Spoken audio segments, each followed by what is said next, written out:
BNP chairperson Begum Khaleda জিয়ার রোগ মুক্তি কামনায় নোয়াখালী ও ফরিদপুরে দোয়া মাহফিল অনুষ্ঠিত হয়েছে।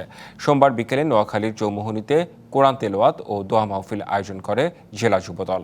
আলিম ওলামা, বিভিন্ন মাদ্রাসার শিক্ষক শিক্ষার্থী, স্থানীয় বাসিন্দা এবং বিএনপি ও অঙ্গ সংগঠনের নেতাকর্মীরা অংশ নেন। এখানে বিশেষ মোনাজাতে বেগম খালেদা জিয়ার দ্রুত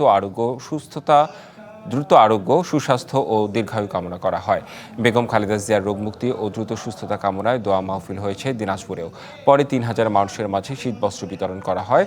যুব তহবিল অজুত এর উদ্যোগে যৌথভাবে এই আয়োজন করা হয়। এদিকে সাবেক প্রধানমন্ত্রী বেগম জিয়ার রোগমুক্তি কামনায় রাজধানীর কারওয়ান বাজারে কোরআন খতম ও দোয়া মাহফিল হয়েছে।